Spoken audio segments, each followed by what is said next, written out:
Hey there guys, and welcome back. On this week's show, the demonstration of the INCRA I Box finger jointing jig.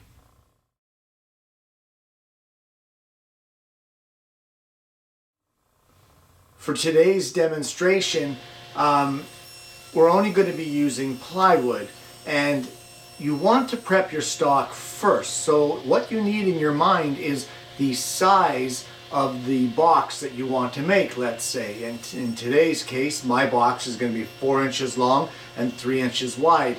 So that is the length of the pieces that you cut.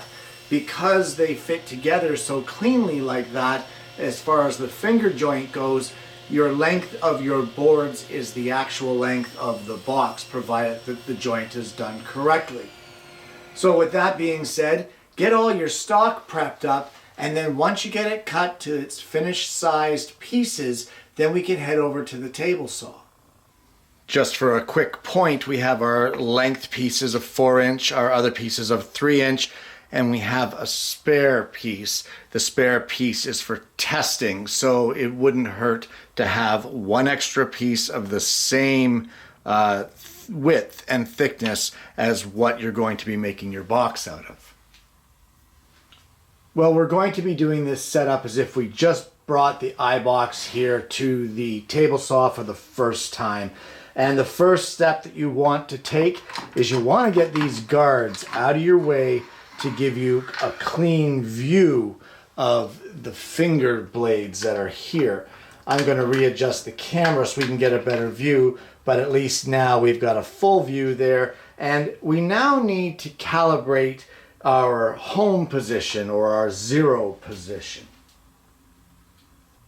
So we want to set the home position, and that is done by aligning this Allen set screw, aligning it centered with these two white lines. And the way you do that is you loosen the black retention knob that's on the top of the fence here, and you hold your red knob and you just want to rotate the silver knob whichever way you need to in order to get that set screw lined up with the center.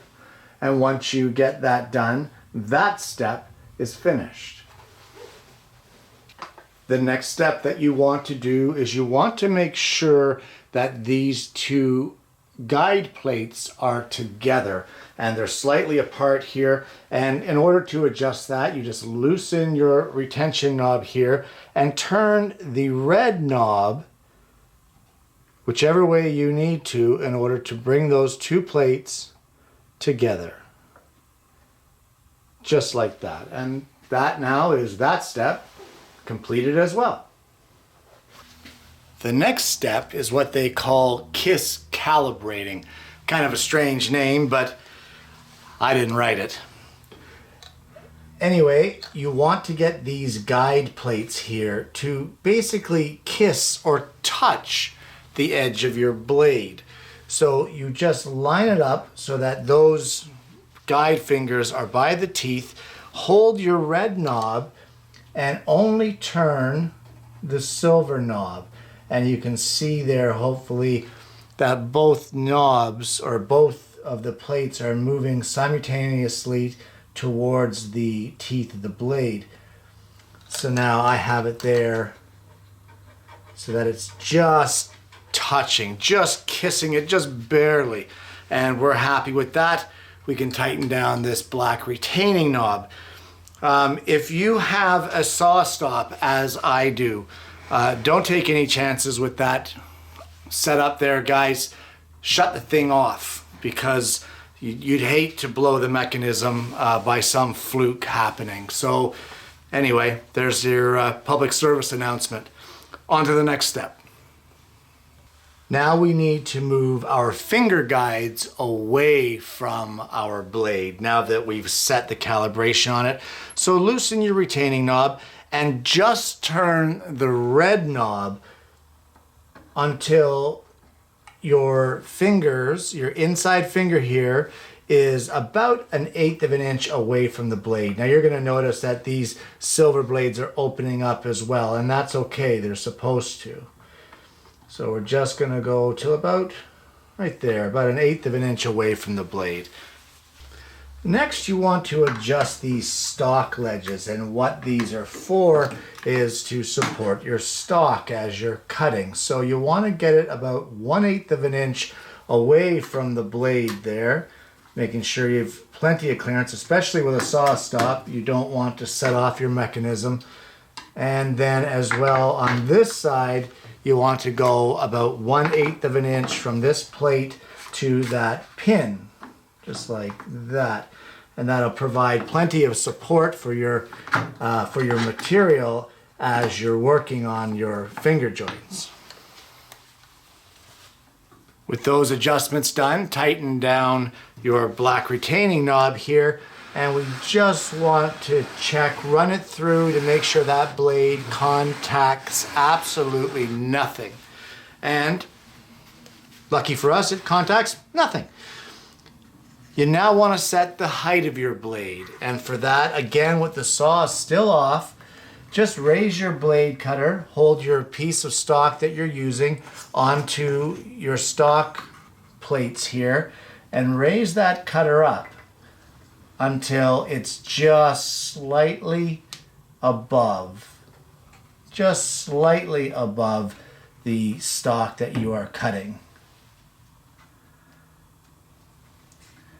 And this is just slightly above. Now anything there that is above your workpiece, that can be sanded off in the final workings of the box. So the less your blade protrudes above your stock, the less sanding you'll need to do.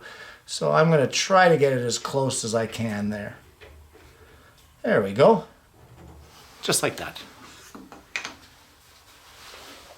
The next step, of course, is to put all of our guards back in place. So we just want to make sure that nothing is going to come in contact here with our blade, and it looks good to me. We'll slide our blade guard back over where it belongs, just like this. And with a scrap piece of our stock, we're going to sandwich that in there and then tighten down these black set knobs in order to get our distance from our back fence here. So everything looks good. Our blade guards are well out of the way. Nothing's going to contact. And I guess we can start getting ready now to make some cuts. Well, at this point, everything is about as set as it's going to be. We've done all the adjustments here as far as distance from the blade. We've checked to make sure everything's going to go through just fine. And now what you want to do is take your little test block that you cut, and you want to slide it in between your blade guard and your fence that has your sacrificial board on it, and slide your stock up to the guide fingers until it makes contact. Once you're happy with that, that it's in the right place and everything's good, you can make your first cut on your table saw.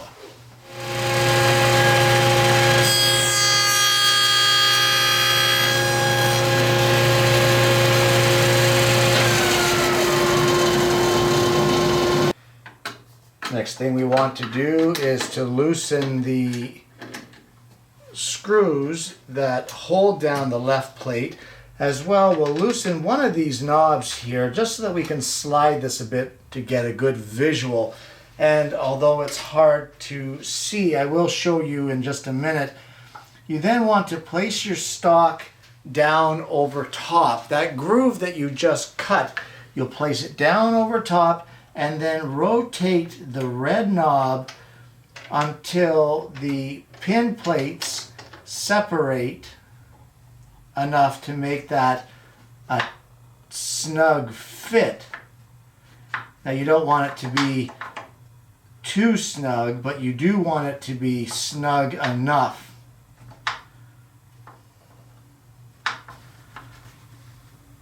You want to feel some friction when you're putting that down on there.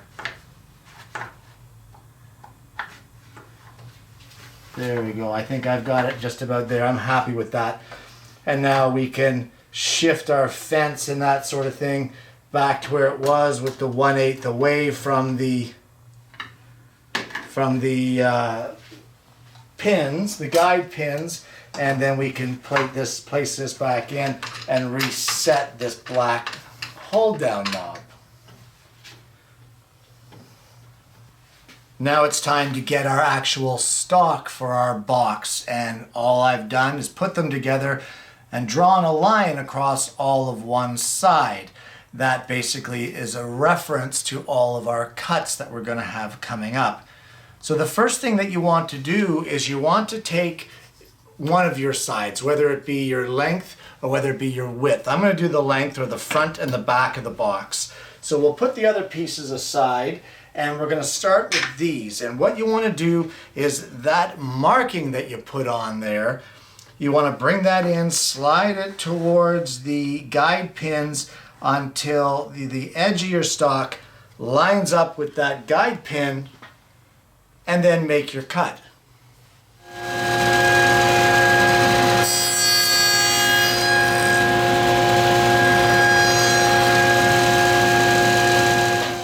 Now that that one cut is done, it should look like this.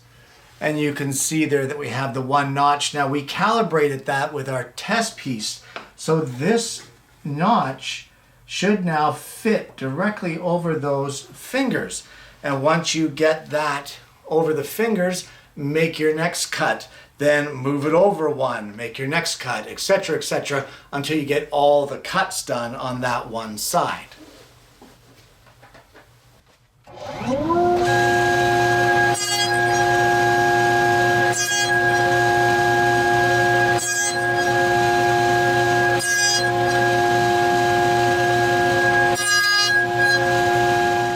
And now that that's done, you should have something that looks like this. So what you want to do is you want to rotate it now, still keeping that line that you drew on here against your guide pins, but you want to do the exact same process and cut the slots on the opposite side. Once you get that done, do your other face piece, or in this case it'll be the back.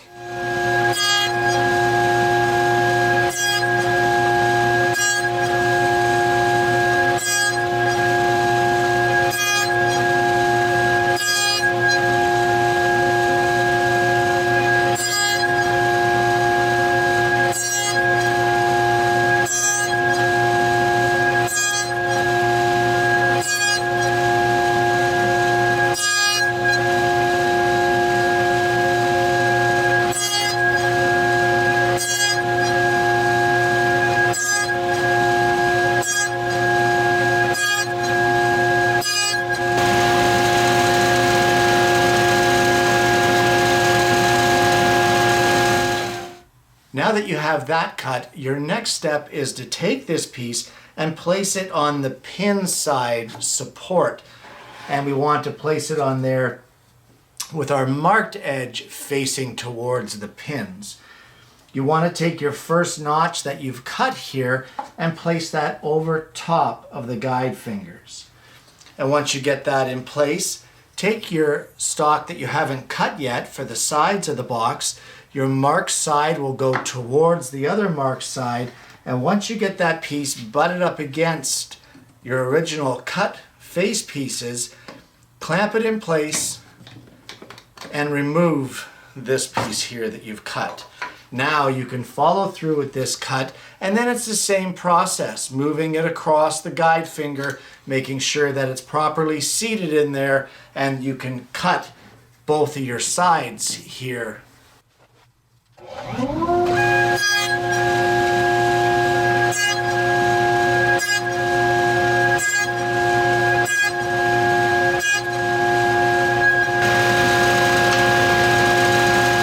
And once you have that piece cut, it's the same process. You take one of the front pieces with your line facing in towards the blade, just like that, over the guide finger. Take your other piece with the line facing it, butt it up against it, clamp it in place, and then follow through with the cut. Shift it over, cut, cut, cut, all the way across on both of your end pieces.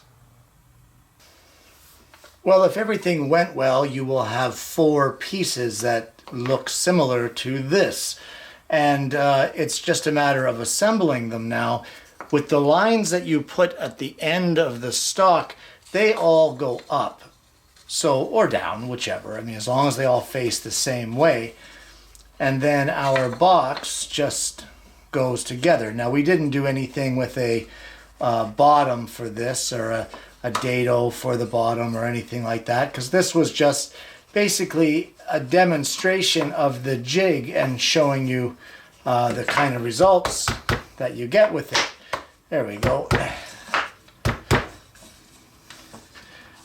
And that there is about it. I tell you, I love how tight those finger joints are and how well everything fits together and lines up.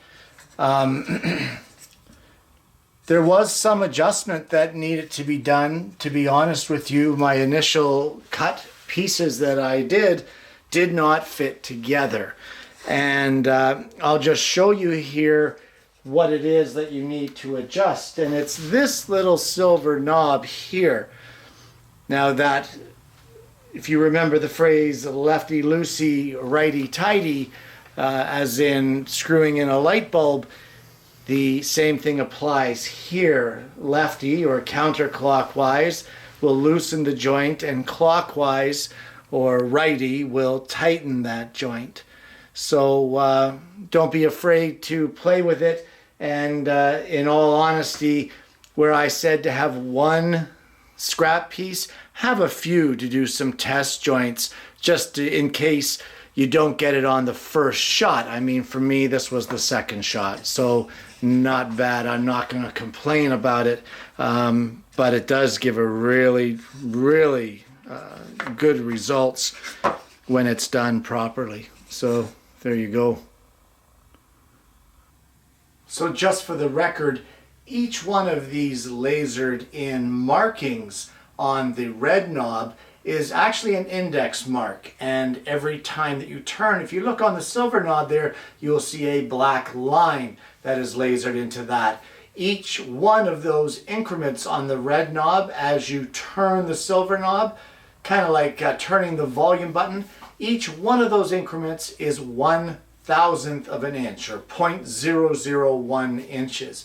So you can very minutely adjust the fit of the joint through your test pieces if you really had that special piece that you need it to fit absolutely perfectly. So there you go, micro adjustment on the jig to get the perfect fit. And there you have it. How to use the INCRA I Box finger jointing jig. Guys, like I said, the first shot at making the box, and truth be told, that was the first time I had used the jig. I did not get perfect results, but it was a quick adjustment, and the second shot was bang on the money. That was just inexperience on my part of using the jig, and in future I will know that there is certain adjustments that you should make. Like, for example, when I was kissing the blade, I had those fingers actually too tight to the blade. You just want it barely touching, and I mean barely touching. So that made a difference on the tightness of the joint. So that sort of thing, that will come with experience. But this video is all about showing you the initial setup and how to go about using the jig for the first time. And I think we've pretty much covered all there is to cover on that. So we will move on and away from this video. Guys, I've had a great time playing with this jig today. Again, it was nice to receive this for my birthday from my mother, and it will get plenty of use in my shop. First impression on it is I really like it. I like the setup. I like the solid feel of the unit. I love the way that it reacts with everything that you do to it and the micro adjustability. So it's up to you. It is a fair bit of money to put out for one jig that does one specific process, which is finger jointing. But how many do you do? Can you justify it? Could you squeeze it in as a birthday or Christmas gift? Who knows? Guys, I hope you've enjoyed this week's show, and I hope you're going to join me again next week for yet another woodworking video.